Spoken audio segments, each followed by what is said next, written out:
আমি নিজেকে খুব ভাগ্যবান মনে করি, কারণ আমার একটা কন্যা সন্তান আছে। আর ও সবসময় আমার সাথে এইভাবে জুড়ে আছে, কি বলবো, সবটা সময় মনে হয় যে আমার পাশে আমার একটা ভালো একটা সঙ্গী আছে, যার সাথে আমি সব কিছু করতে পারি। সুখে দুঃখে সব রকমের আলোচনা, সব রকমের কথা যেন ওর কাছে আমি বলতে পারবো। ও আমার সব কিছু বুঝতে পারবে। একটা সময়ের পর আমরা একজন আরেকজনের খুব ভালো বন্ধু হয়ে যাব। কিভাবে আমি দিনটা পার করে আমি নিজেও জানি না। ওর প্রত্যেকটা কথায় আমার এত হাসায়, আর প্রত্যেকটা চলন বলন ভঙ্গি প্রত্যেকটা যেন আমি আমার নিজের ছোটোবেলাটা মনে করতে পারি, যখন আমি আমার মার সাথেও ছিলাম।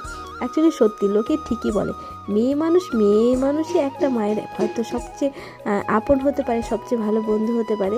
যেটা হয়তো আমি কন্যা সন্তানের উপর দিয়ে আমি বুঝতে পেরেছি। আমি হয়তো একটা মা হওয়ার পরে বুঝতে পেরেছি, হয়তো আমার ছেলেও হয়তো আমার সাথে এতটা একত্রিত হব না, যেভাবে আমি ওর সাথে অ্যাডজাস্ট করবো, ওর সাথে আমি চলতে পারবো, ওর সমস্ত কথা আমি শুনতে পারবো, ও আমার সমস্ত কথা শুনবে।